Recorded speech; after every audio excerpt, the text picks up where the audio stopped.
Hello, thank you for joining me. Today I am going to explore another person's experience of this dimension, this region that is surrounding this physical world we live in, but separate at the same time. This is what people do when they have a near-death experience. They transcend the veil and experience life in a different form and in a different reality. And the bottom line is basically life continues once this physical form expires, just in a totally, pretty much inexplicable way. So let's have a look at today's experience. Okay, this one is from a guy called Frédéric, and this is Frédéric's experience. It was before the Easter weekend of 2009. I felt very tired. I had punctures in my heart and the chest. I heard something like water flowing within my body. It was a very strange sensation. I was short of breath and had to sleep almost in a sitting position. It was impossible for me to lie down. So I decided to contact my doctor, but it was impossible for him to see me within the next couple of days. Considering my condition, I got an appointment with a country doctor who took me immediately. Her diagnosis was gastric flu. She prescribed some painkillers despite me having a brief loss of consciousness, and she told me to come back if it got worse. My condition got much worse. I was sleeping in a sitting position that made it impossible to lie down without cutting my breathing. I heard something like water gurgling in my throat. The pain in my chest was so violent that it didn't let me sleep for at least 2 days. I took some of the painkillers every 2 hours, which made me fall into a heavy sleep for about 45 minutes. After this very long weekend, a funny feeling overwhelmed me. I felt death, and I knew that I had to react. I told my ex-partner that it was time to prepare. It was time for me to get to hospital. I decided to go back and see the country doctor again. Upon arrival, her face froze. She understood the seriousness of my condition and asked me if I could go immediately to the emergency of the nearest hospital. Upon arrival at the hospital, they took care of me immediately. Major respiratory distress. Only 5% of my lungs were working. I was placed on oxygen after receiving x-rays of the lungs. Again, I had a terrible night because of the pain. Then I was finally transferred to the hospital centre of the university. Upon my arrival there, my condition deteriorated even further, so I found myself in the intensive care unit. After several tests and ultrasound of the heart, there had to be urgent surgery. The doctor present at my examination told me in what condition my heart was as per the ultrasound test. We were in front of a large black mass with a small white point, and then he said, "You see that black mass? That's a water pouch surrounding your heart. And the small white dot is your heart. So as you can see, there's a high urgency to operate on you." It was also at that moment that he was astonished that the country doctor could have diagnosed gastric flu, while my heartbeats were almost inaudible. He finished telling me not to worry, as this is a simple and benign intervention, that by chance they had a great cardiologist on hand and he would take care of me.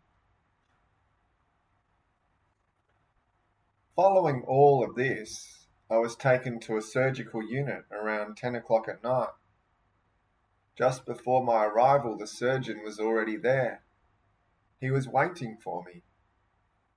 He introduced himself and explained to me that he would remove some of the water that was compressing my heart. He reassured me and asked me not to be scared. At that moment, I wasn't scared. I just had, again, a strange feeling and was aware of death. Inside the surgery unit, everybody was busy around me to change me from my bed and thus from my sitting position to the surgery table. There, the anaesthetist was trying to get me to lie down and not to struggle, to remain sitting, but to get down flat on the table.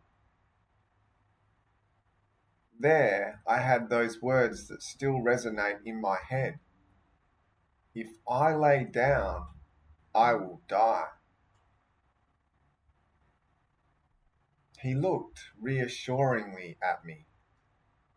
Well, I'd do it, and the more I was getting down, the less I was able to breathe. I still had this horrible pain in my chest. Finally, I was completely elongated on the table and lying flat.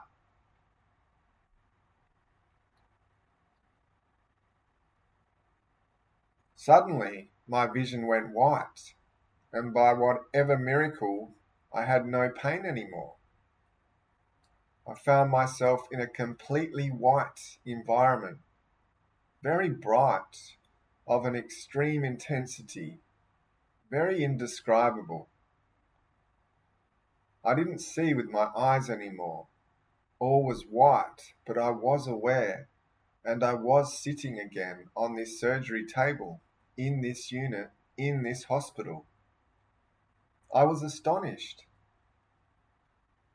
Then I had the intention of moving and to look at my hands, and there, very strange, I felt the stream of air passing between my fingers. I felt that my arms were moving, but I didn't see them as you see with your eyes. But I was aware of those movements in the position and place where I was.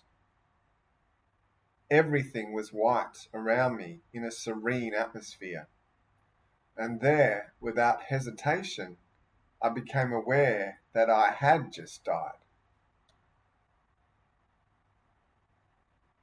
Immediately after this, I felt moving at a hallucinatory speed, circling in the room, making even bigger circles. I found myself in a room at the right side of the unit, probably the rest room of the surgeons. There I saw a table with lunch, which was chicken leftovers, with bottles of good quality wine and wrappings from a caterer. All this amused me, and I even thought that the doctors didn't let themselves down and that they were able to have good lunches at their workplace. At the moment of the experience, I was well aware where I was. I felt a well-being that I had never felt before. I felt light, and my pain that made me suffer for several days was gone. There was only a happiness that I didn't feel any fear about this situation. I felt free and decided to have fun with this. I had this strange sensation of being able to be everywhere at the same time. I had the sensation that I was universal energy. For me, the universal energy is the energy that animates every living creature on Earth. For a better understanding, imagine two levels. The first level is on Earth, where we are now. And the second level, you have to imagine above our heads, much like an immense ocean of energy that is filling us more or less, depending on the physical capacity of everybody. For example, I need a strong visual correction nevertheless. As soon as I left my body, I could see instantly what I wanted to see, and the same was for hearing and all other human senses. I suddenly wanted to see the sun was shining. I suddenly wanted to see if the sun was shining on the Maya temples in Mexico. I didn't have time to finish formulating my wish when I was at the foot of a pyramid, excited to see that the sun really was shining on this Maya site.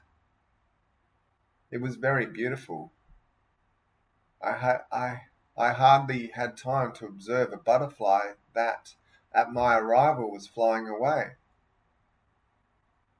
Then I returned in full speed into this light. There I met my parental grandfather who died in 1984. He was my guide during this experience. I told him that I was happy for not feeling myself so narrow in my body. I was no more frustrated, not hating, not in jealousy, meaning all those earthly feelings. He explained to me that it was not the moment for me to be there, and that I had to make a return back to earth into that body. Indeed, being in this state is a big liberation. One is experiencing sensations that are difficult to verbalize.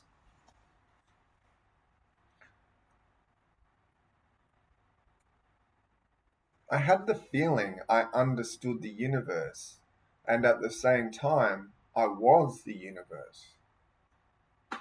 I had more questions because as soon as a question passes into my mind, I had the answer.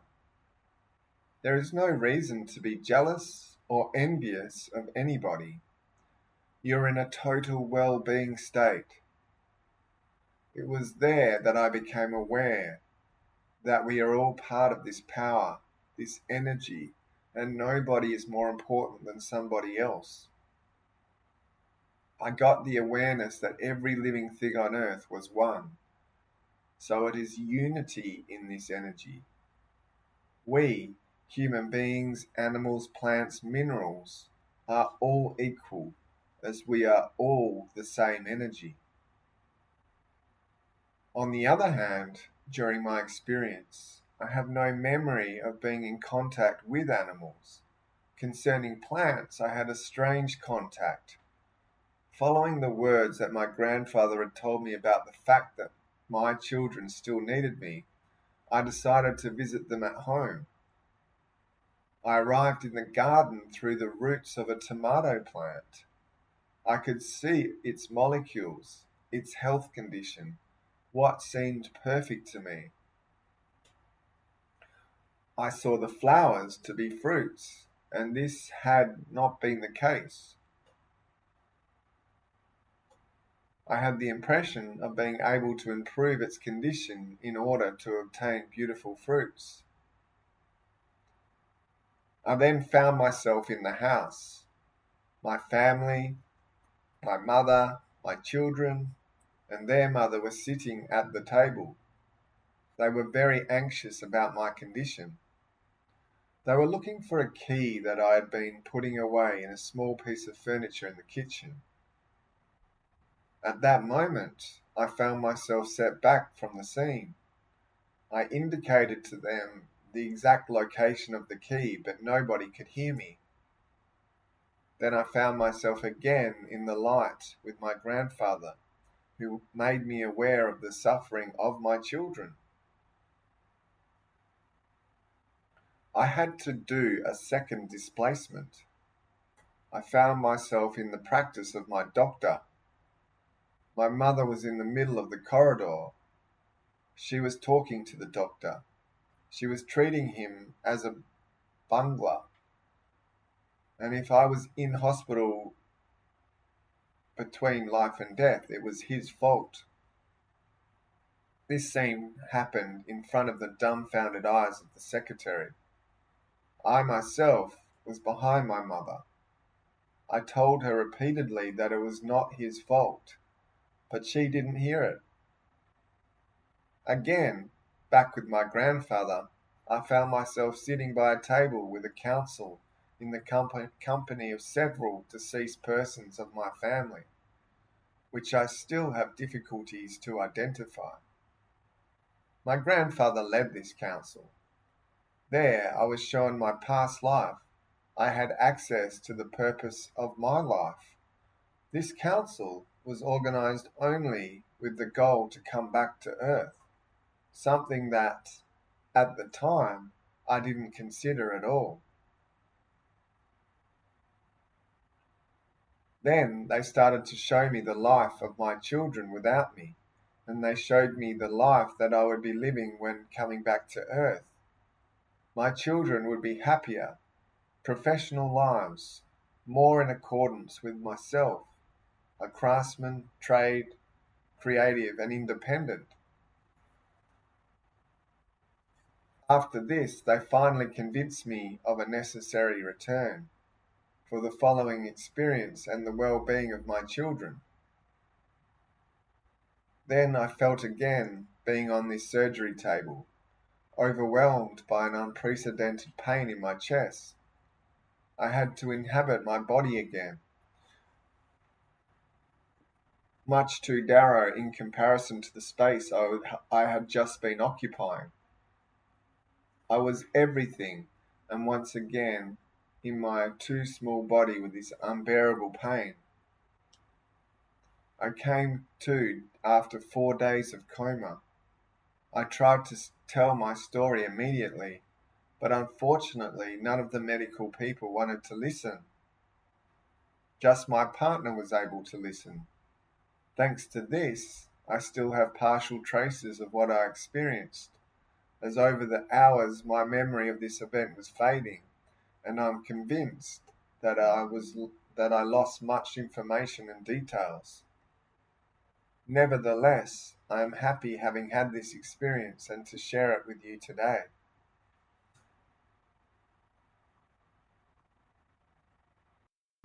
And that's all we have from Frederick.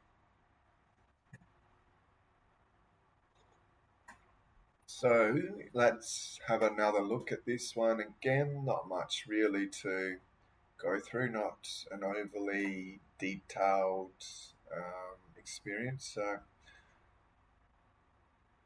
just glancing over here, what exactly was the reason this whole experience started, and it was a bit of a confusion between the doctors. So he is having some trouble breathing, and then decides he needs to go and see a doctor. Can't get in for 2 days, so he sees what he calls a country doctor. I don't know what country Frederick is in, but yeah, it's hard to say because he doesn't really mention any particular place. Could be the US. I'm not too sure. So he goes and sees a doctor, and this country doctor, as he calls it, diagnoses him as having something called like gastric flu. And this is very strange because he is having breathing problems, which usually is not related to how your gastrointestinal area is functioning. But this is what this country doctor um, diagnoses and gives him some painkillers and tells him, look, if it gets worse, come back and see me.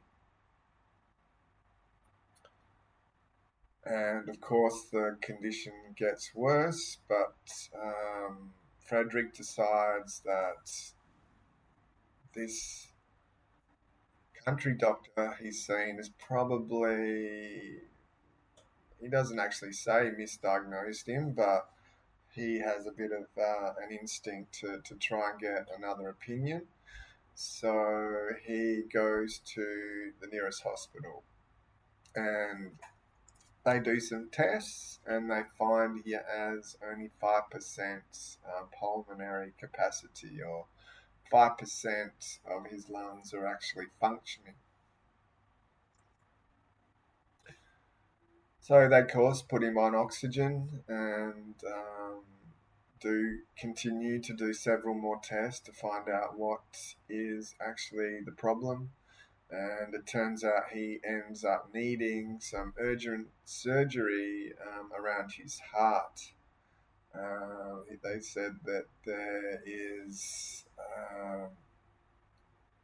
he's shown a image, and the doctor explains to him that this large black mass you can see on the screen is fluid surrounding the heart, and inside that large black mass, he says he can see a little white dot, and in that little white dot is his actual heart, which would be very concerning.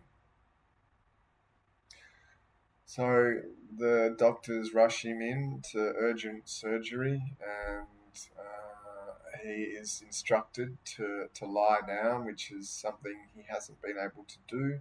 He's been sleeping upright, so when they tell him that he needs to lie down for this surgery, he gets quite anxious, but the doctors reassure him that it's going to be okay.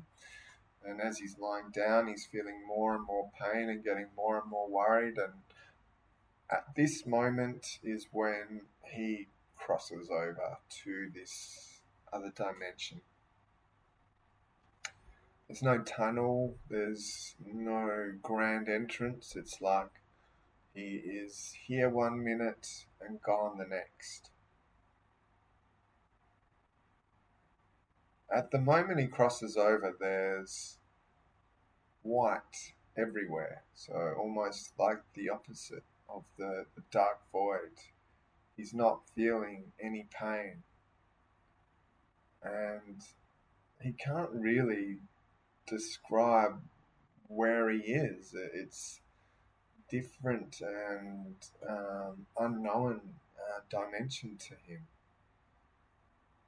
He says he can see, but doesn't see with his eyes anymore. It's more like he is in a state of awareness rather than visually absorbing his environment. He's just aware of where he is the way he words it. And then it's interesting because he goes to this inexplicable, indescribable dimension, and then comes back, it seems, to this physical realm, and he can see his body on the surgery table in the hospital.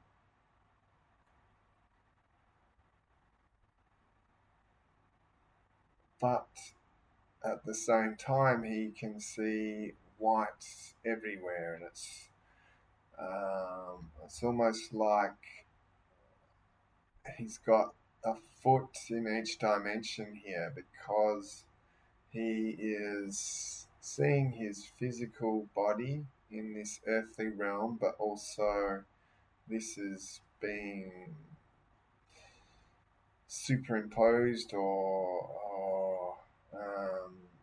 this scene he's seeing is somehow being transferred to another dimension, in terms of him seeing lots of white and having this indescribable sensation that he has never felt before.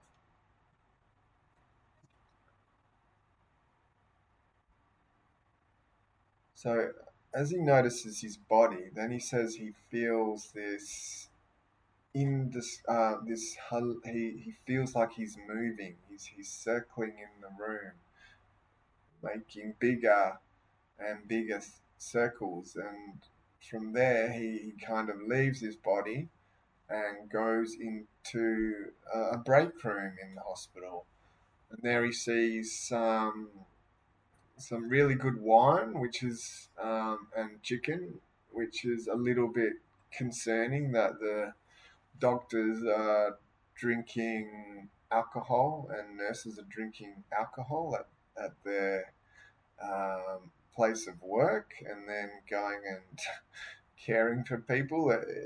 As an Australian, that seems very unusual. But I guess there's countries out there where alcohol is more accepted, and or maybe this experience is from a long time ago, and standards and practices have changed since then. But yeah, it seems a little bit concerning that someone, a surgeon is potentially having a few drinks before they go and cut you up. But this is what Frederick says he can see.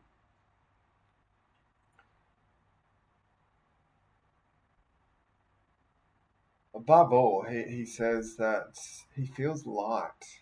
He no longer feels constrained. He has this degree of freedom, and with that he just feels totally relaxed, and the pain and the suffering that he had been experiencing through this heart condition has completely gone.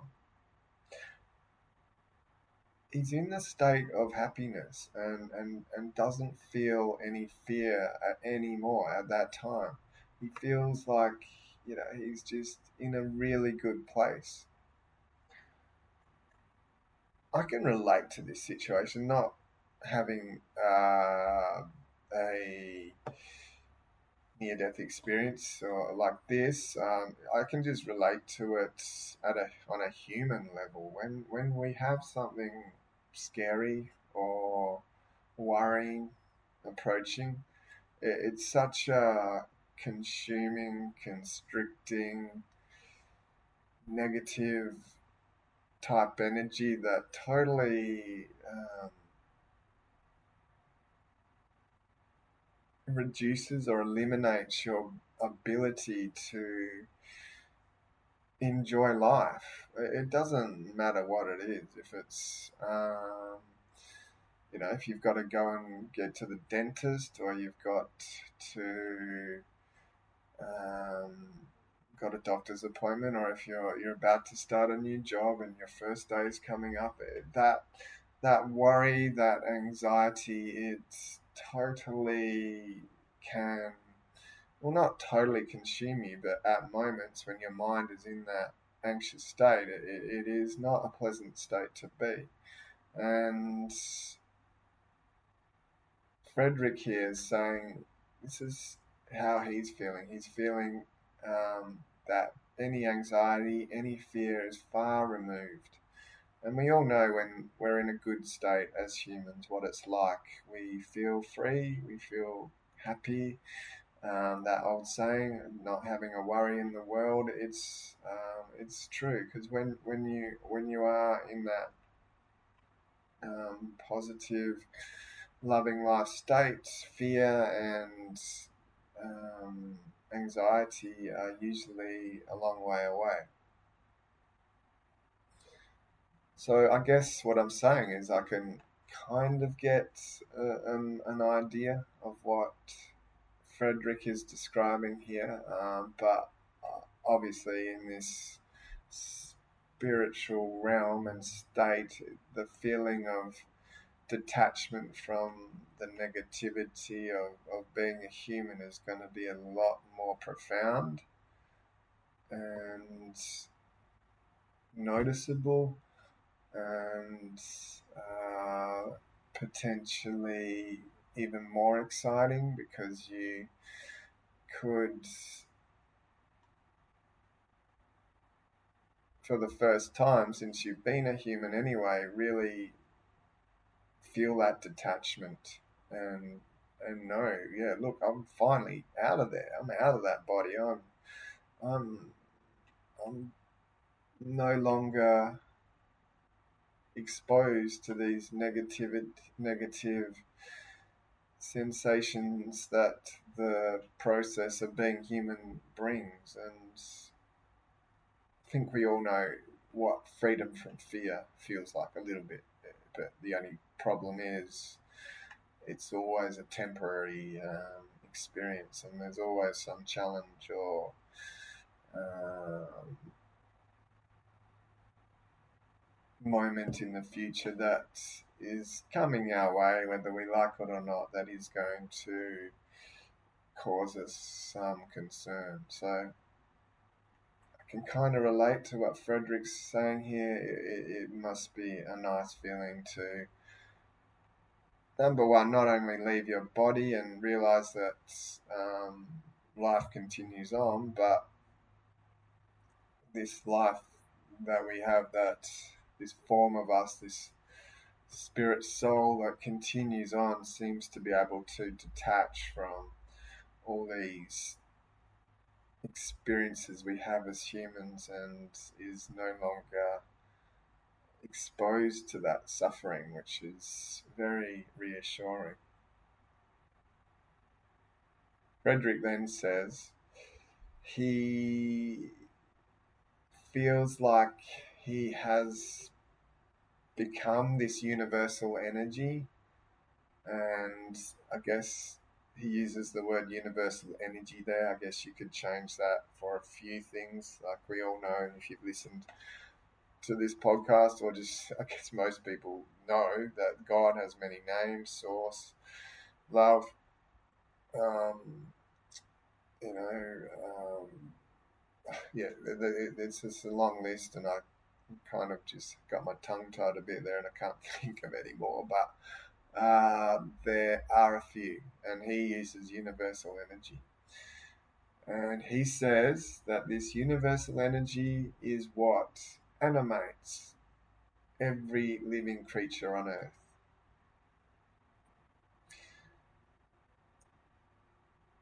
So I'm just trying to read here what he tries to use an example to articulate what he is trying to describe here, but for me, the example doesn't make a lot of sense.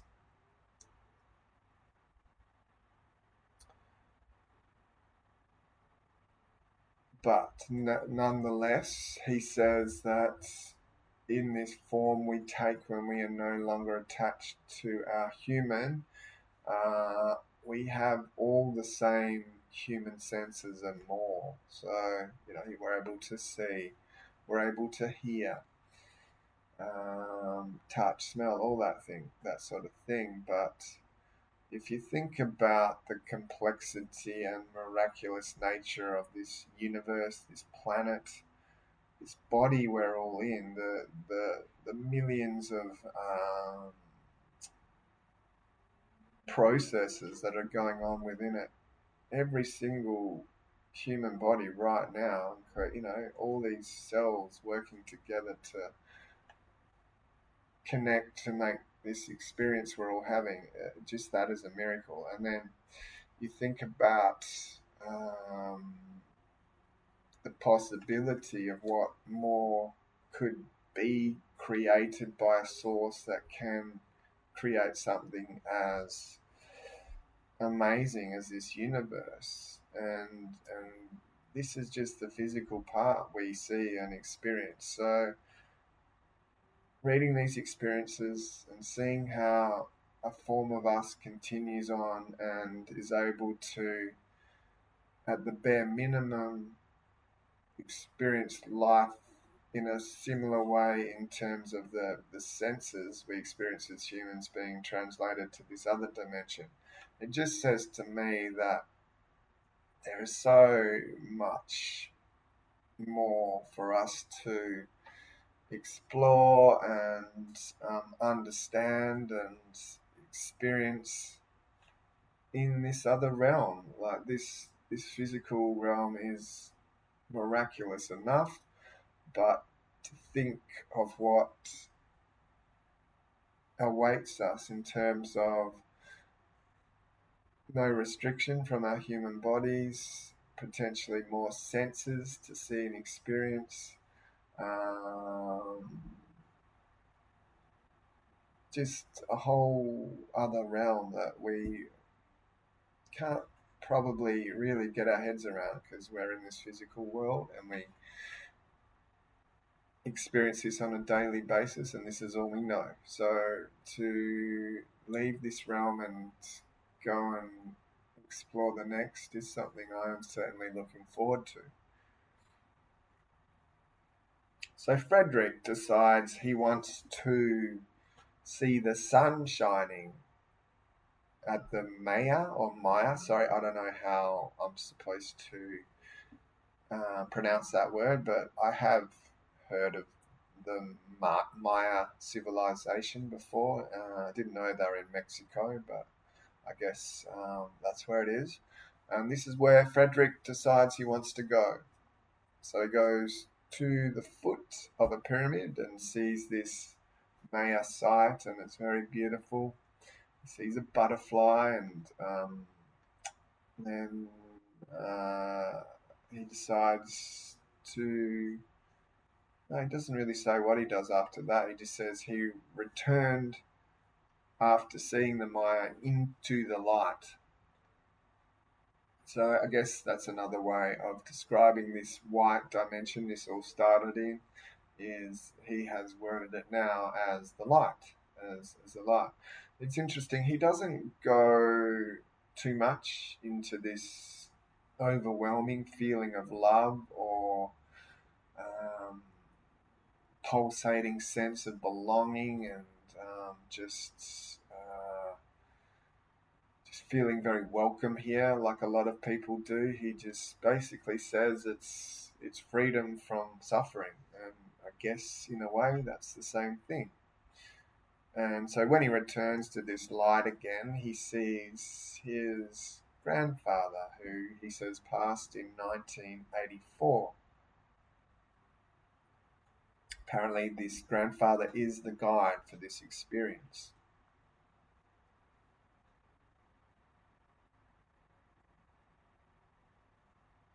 And this guide has bad news, unfortunately. The grandfather tells him that he needs to return to Earth to get back into his body. And that feeling, this liberation he is experiencing, will be experienced once more, just not right now. It's not his time. So,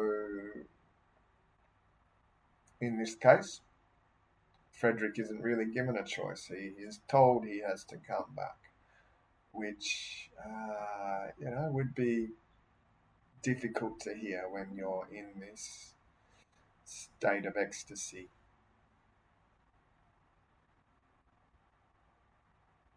Before he goes back, though, he has this feeling that he understands the universe, and at the same time, he is the universe.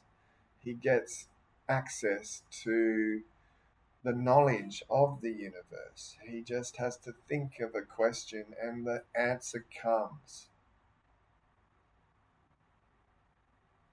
Just has to think of it, and there it is. There's the answer.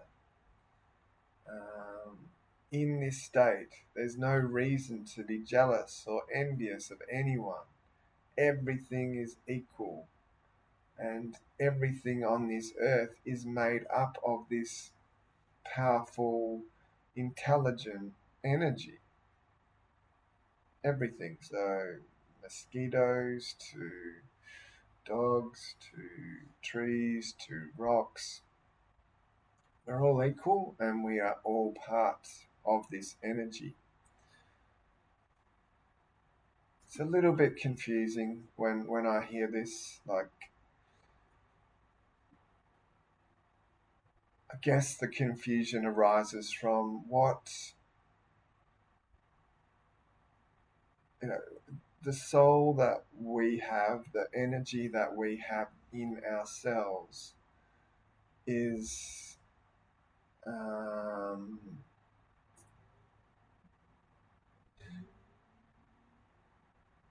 aware of the experience we're having, whereas an energy in a rock or a mosquito is not aware. So when, say, a mosquito dies, like, does that does a mosquito have a soul? Does that go into this other dimension and have a life review and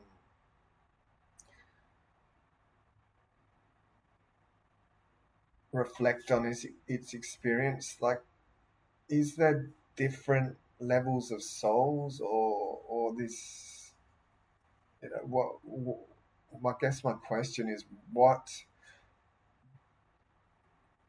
does the soul decide to come into this human, and why? And is that a choice? But then when it goes back, does it retain its individuality, or does it merge into this one consciousness? For me, I'd like to think that we all have individual souls, and us as individuals make up the whole, because it just sort of makes sense that we would choose to come here and grow and evolve and learn from our lives. And it's something I guess we can be proud of as individuals, for coming to this planet and um, surviving here. It's not easy. It's difficult for everyone, no matter who they are, no matter how much money, no matter what country they're in. There's challenges, and they never end. So it would be kind of nice to think that the soul that is within us all maintains some degree of individualization, and can continue on its journey once it goes back to this dimension we all came from. But the thing is, with these experiences, sometimes you hear that, and sometimes you hear that, like this one, for example, that this energy is all there is. It's like a universal consciousness, and the consistency of this consciousness of God is often debated in terms of its um, how it's all chopped up or separated. Is it just one made of many, or is it just one that brings life to various parts of the universe and experiences life through these forms it has created, like you and me? Or is there more of a decision process in terms of God has separated itself into an infinite number of individual portions that goes on their own individual journeys?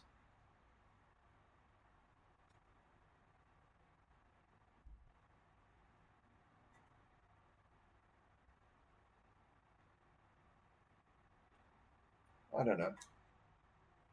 I guess either way, we're God at the end of the day.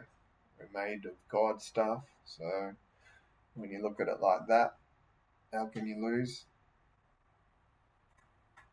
From my own experience, I have contact or communication, or I don't know how you describe it. Experiences with other beings you can't see. I hear them. So from that point of view, that says to me that this other realm does consist of some individual entities. And you hear of people channeling individual entities all the time. But at the same time, we're also told that everything is one, and there is no separation between beings. So how can both of those things be true? how can you have individuals but only one as well?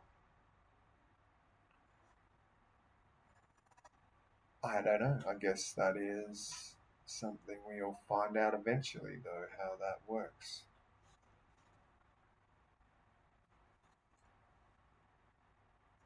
So Frederick here continues on his journey. He is now, where is he? He's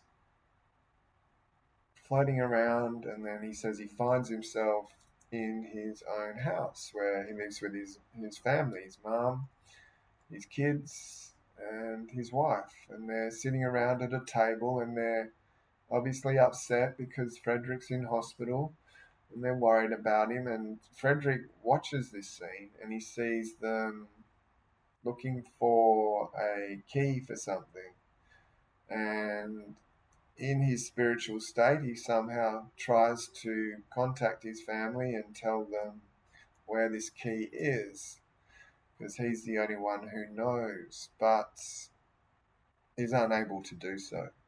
He can see and watch and experience exactly what's going on, but is unable to actually cross over and affect what is happening in the physical realm.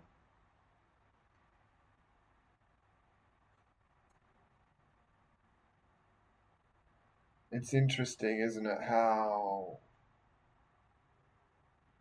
entities, beings, souls can watch what is happening in this physical world but are unable to communicate with people here. Obviously, some people can do that.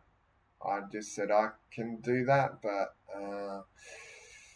why that is, or why these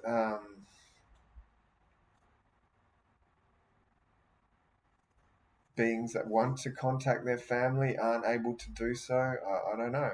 I guess some can and some can sense them. It's more like an intuition. Some can see signs from the other side, but it's not like a conversation and a communication that we have with each other while we're here. It's a different form. It's, for whatever reason, most people and most spirits are unable to break through that veil and contact. Maybe that's because that's the way it's meant to be, and the ones that do it have their reasons. The spirits that continue to hang around Earth, I don't know. I guess it's another thing we'll all find out. But one thing for certain, from my point of view, is there's more, way more to this physical realm than the physical stuff, the physical things we see and experience on a daily basis.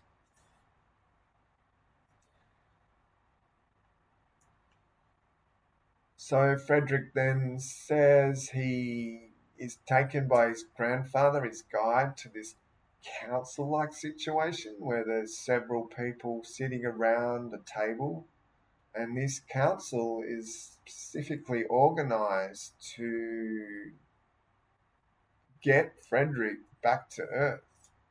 He doesn't go into much detail here other than to say he's shown the life of his kids, of what it would be like without him there. He is then shown their lives when he is there to father them and guide them, and when he's shown this side of it, he is given a glimpse of the kids having happier, more professional lives and more successful lives. So I guess this is the last thing he sees, because then the next paragraph he writes, he's back on the surgery table being overwhelmed by this unprecedented pain. So he's back in his body, and all the constriction and um, limited movement that brings, and obviously being in hospital, he is suffering from a physical point of view as well. So yeah, that's what happens when they come back. It's never really a pleasant thing. It's usually physically distressing and psychologically scarring as well, because you are exposed to all the challenges of living with a human ego, the judgments and the fear and and it's made even worse for these people who've had a near-death experience, because they've just come from this place where you don't have to go through all that, and to be thrust back into this state of being where there's a lot of competition, a lot of suffering, a lot of hate, anger, greed, fear. It's just, yeah, it's painful, I guess, and difficult to live with when you know that there is another place that those things aren't as prevalent anyway, or gone altogether.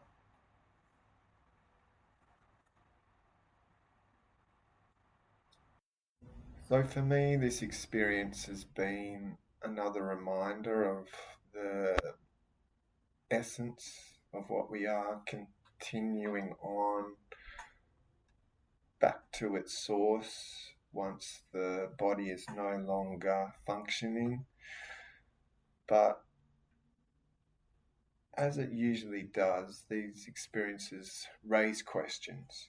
So for me, one of the most common things I tried to get my head around is, what is the difference between my essence and God?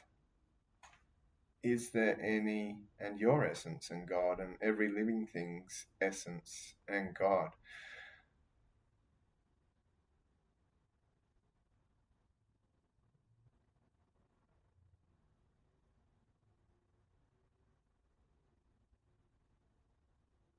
Is it true that there is no separation there? And if that is true, why doesn't that essence give the answers to all these questions most humans have? Why is the universe here? Why am I walking around on this earth right now? What is the purpose of all this? These sort of questions, the essence of us, the spirit, the fragmentation of God that we are, should theoretically know all these answers. And when the human part of us, the ego, questions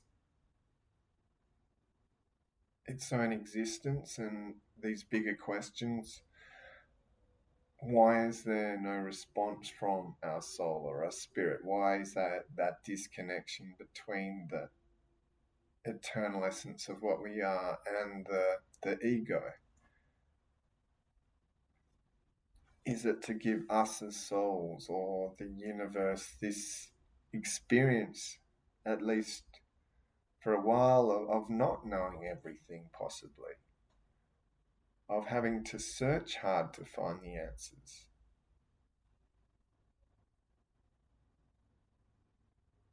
It's possible. It's possible.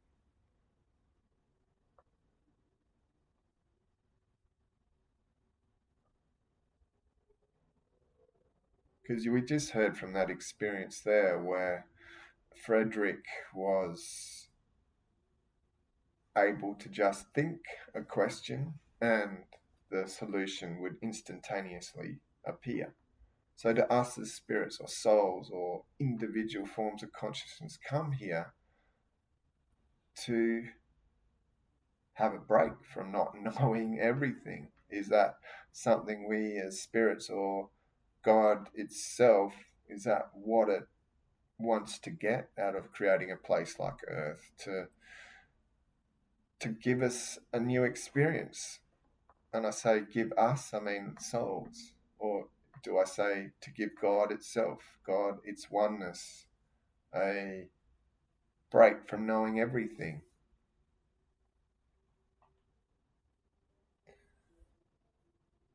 And then I start thinking, okay, so what is this thing that people start talking about having a relationship with God? What is that? Is that your human body, your ego, your mind trying to connect to the divine?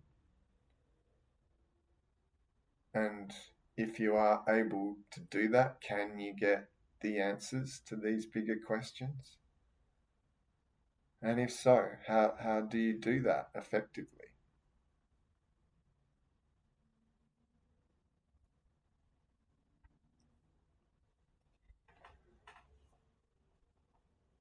I mean, some people claim to have this really close bond to God. I do. I mean, I do. I think I do. Well, at least it's there now, and it's a good thing. And I guess the way I would describe my relationship with God is more of a knowing that God is there,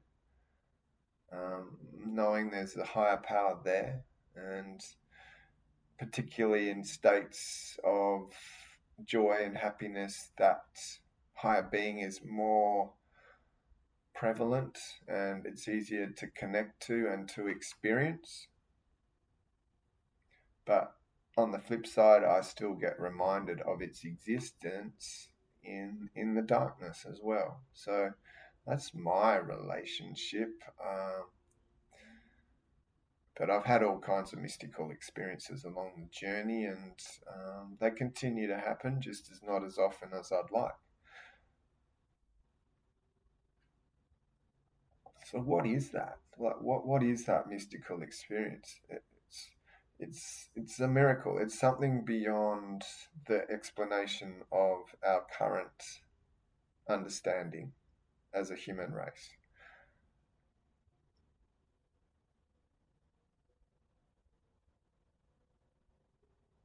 And why do these things happen? Is it just to prove the higher power's existence and to remind me of where I came from, and for everyone else this has happened to? I don't know. So many questions. So many questions. It's difficult because you want all the answers, and they feel so close yet so far away. But this is how it is. I guess we must not get frustrated, not resist the experience we are having, and just accept it for what it is. Because what other choice do we have? It's easier to just go with the flow than it is to fight the reality that we're having. Thank you for joining me. I am loving talking to you. I send you all my love, and thank you for listening and joining me on this exploration of this fascinating topic. I will talk to you next week. Have a good week. Goodbye.